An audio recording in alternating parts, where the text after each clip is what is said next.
সময় সংকীর্ণ, এই জন্য দোয়া করবেন। আমি ছোট্ট একটা হাদিস বলে শেষ করবো। আল্লাহ রাসূল সাল্লাল্লাহু আলাইহি ওয়াসাল্লাম কোনো এক সময় এরকমের সাহাবাদেরকে নিয়ে আলোচনা করতেছিলেন। ইন দি মিন টাইম অবশ্যই করণীয়, একটু পরেই আবার একটা লাশ নিয়ে যাচ্ছিলেন, তখন বলছিলেন যে যদি এই যে মহিলার লাশ নিয়ে যায়, এই যে লাশ যাচ্ছে, এ খুব খারাপ ছিল।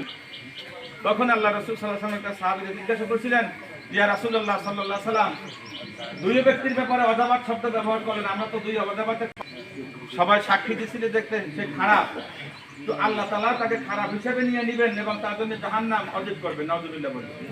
দ্বিতীয় ব্যক্তিকে তোমরাই সাক্ষ্য দিয়েছো। এই জন্য ভাই, নিজে যাকে বড় বলে বড় সে নয়, লোকে যারে বলে বলে বড় সে হয়। আল্লাহ তাআলা এই জীবন আমাদেরকে গঠন করার তৌফিক দান করুক।